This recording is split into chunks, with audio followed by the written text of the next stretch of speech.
In this quick video, I'm going to show you how to clear all the filters in your Google Sheets pivot table instantly. So when working with pivot tables and you want to remove all your filters, here's how you can do it.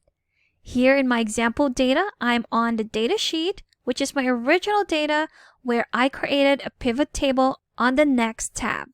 Here we have it.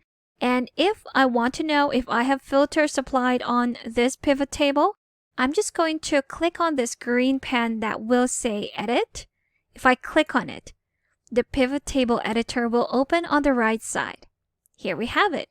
So to know whether you have filters, all you'll have to do would be to scroll all the way down and see the filters right here. So apparently we have two filters applied on our pivot table.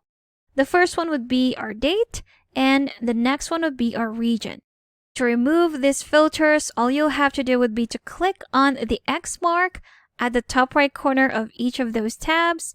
If I click on it, there we have it. We've removed that first filter from our pivot table. Let's do that with the next one. So again, just click on that X mark to remove that filter. And there we have it. We've successfully removed two filters or all of the filters applied on our pivot table right here.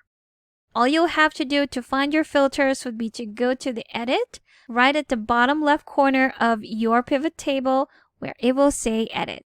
Click on that, and that's your pivot table editor. And that's how you can clear all of your filters in your Google Sheets pivot table.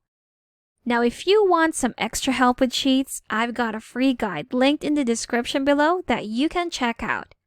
Thank you for watching this quick tutorial. Make sure to subscribe for more helpful videos, and I will see you in the next one.